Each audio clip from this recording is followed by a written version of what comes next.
আইপিএলে প্রথমবার নিলাম থেকে বাদ পড়লেন সাকিব আল হাসান। ১৬ ডিসেম্বর আবুধাবিতে হতে যাওয়া মিনি নিলামের সংক্ষিপ্ত তালিকায় রাখা হয়নি বাংলাদেশ অলরাউন্ডারকে। সাকিবের ভিত্তিমূল্য ছিল ১ কোটি রুপি। তবে মিনি নিলামে জায়গা করে নিয়েছেন মুস্তাফিজুর রহমান সহ ৭ বাংলাদেশি। নতুন এবং ফিরে আসা গ্রাহকদের জন্য নগদে চলছে ক্যাশব্যাক সহ প্রতিদিন হাজারো উপহার জেতার সুযোগ। হবে আশা আর ফেরা, সারপ্রাইজ সেরা। আইপিএল মানেই সাকিব আল হাসান।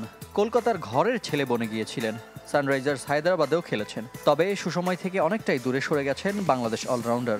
সবশেষ ইন্ডিয়ান প্রিমিয়ার লিগে খেলেছেন ২০২১ সালে। তবে ক্যারিয়ারে প্রথমবার টুর্নামেন্টের নিলামের সংক্ষিপ্ত তালিকা থেকে বাদ পড়লেন নাম্বার ৭৫। ৭৭ শূন্যস্থান পূরণে আবেদন পড়েছিল ১৩৫০ ক্রিকেটারের।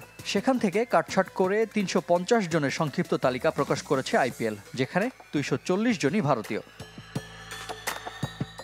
১ কোটি রুপির ভিত্তিমূল্যে সাকিবের প্রতি দলগুলো আগ্রহী না হলেও ২ কোটি রুপিতে ঠিকই জায়গা করে নিয়েছেন মুস্তাফিজ। নিলামে সর্বোচ্চ ভিত্তিমূল্যে আছেন আরও ৩৯ ক্রিকেটার। সংক্ষিপ্ত তালিকায় ৭ বাংলাদেশি ক্রিকেটারের বাকি ৬ জন বোলার। ৭৫ লাখ রুপির ভিত্তিমূল্যে আছেন প্রথমবার বিগ ব্যাশ খেলতে যাওয়া রিশাদ সহ আরও ৫ ক্রিকেটার। ৩০ লাখ রুপি শ্রেণীতে নিলামে রাকিবুল হাসানের নাম।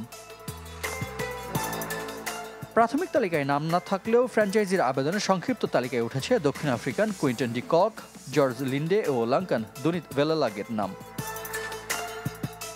নিলামে ক্রিকেটার কিনতে দলগুলোর হাতে আছে ২৩৭ কোটি ৫৫ লাখ রুপি।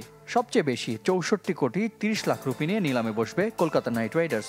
আগামী ১৬ ডিসেম্বর আবুধাবিতে পর্দা উঠবে মিনি নিলামের, যেখানে চোখ থাকবে বাংলাদেশিদেরও। রিফাত হোসেন, চ্যানেল 24।